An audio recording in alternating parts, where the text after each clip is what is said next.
শিক্ষার্থীদের মূল্যবান সময় সাশ্রয় এবং আন্তর্জাতিক শিক্ষা ক্যালেন্ডারের সঙ্গে সামঞ্জস্য বজায় রাখতে ২০২৭ সালের এসএসসি ও সমমানের পরীক্ষা আগামী বছরের ৭ জানুয়ারি থেকে শুরু হবে। নির্ধারিত সময়ে পরীক্ষা অনুষ্ঠিত হবে এবং সময়সূচি পেছানোর কোনো সুযোগ নেই বলে জানিয়েছে আন্তঃশিক্ষা বোর্ড সমন্বয় কমিটি।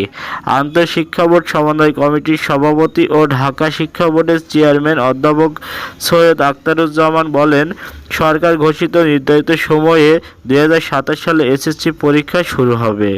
এর আগে নির্ধারিত সিলেবাস শেষ করে টেস্ট পরীক্ষা নেওয়ার নির্দেশনা দেওয়া হয়েছে। ২০২৬ সালে সরকারি শিক্ষাপঞ্জি অনুযায়ী এসএসসির টেস্ট বা নির্বাচনী পরীক্ষা আগামী ২৮শে অক্টোবর থেকে ১০ নভেম্বর পর্যন্ত অনুষ্ঠিত হওয়ার কথা রয়েছে এবং পরীক্ষার ফলাফল ১৮ নভেম্বরের মধ্যে প্রকাশ করতে হবে। সাধারণত নির্বাচনী পরীক্ষা শেষে এসএসসি পরীক্ষার জন্য ২.৫ থেকে ৩ মাস সময় পেয়ে থাকে। তবে অন্যান্য বছরের তুলনায় এবার প্রস্তুতির সময় কিছুটা কমে আসছে।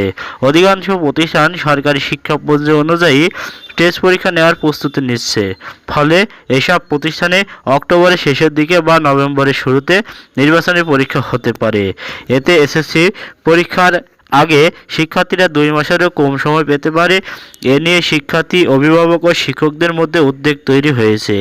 তাদের আশঙ্কা, নির্বাচনী পরীক্ষা পর প্রস্তুতির সময় কমে গেলে শিক্ষার্থীর ওপর বাড়তি চাপ তৈরি হতে পারে, যার প্রভাব পরীক্ষার ফলাফলের ওপরও পড়তে পারে। ইতিমধ্যে দেশের বিভিন্ন শিক্ষা প্রতিষ্ঠানে প্রি-টেস্ট পরীক্ষা শেষ হয়েছে। অনেক প্রতিষ্ঠান নির্ধারিত সময়ের আগে পাঠ্যসূচি শেষ করে অক্টোবরের মাঝামাঝি টেস্ট পরীক্ষা নেওয়ার প্রস্তুতি নিচ্ছে।